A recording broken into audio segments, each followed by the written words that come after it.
Le bras et le cou bandés, Salamatou Katalama porte encore les séquelles de l'agression dont sa tante a été victime.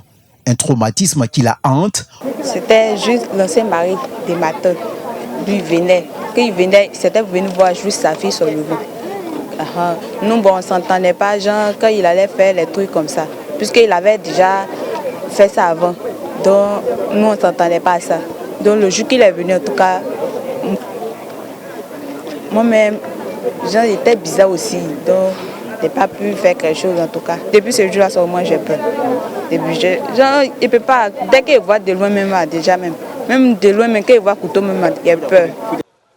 Comme Salamatou, des milliers de femmes en Côte d'Ivoire subissent des violences parfois fatales.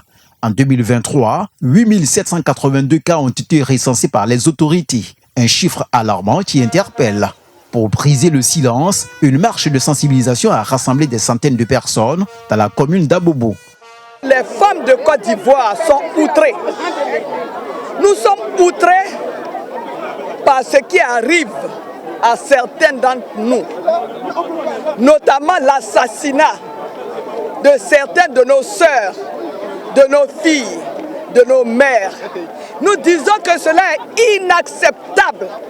Nous ne voulons plus jamais ça en Côte d'Ivoire. On s'engage, plus jamais. Objectif, encourager la mobilisation communautaire et promouvoir des comportements respectueux, notamment à travers la masculinité positive. Face à cette situation, le gouvernement agit.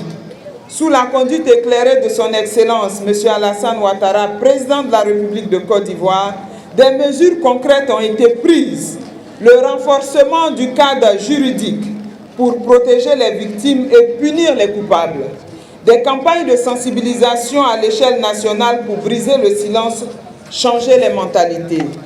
Les féminicides et violences faites aux femmes restent une menace pour les droits fondamentaux des femmes et filles en Côte d'Ivoire. Mais la mobilisation continue pour qu'un jour, plus qu'une femme ne vive dans la peur.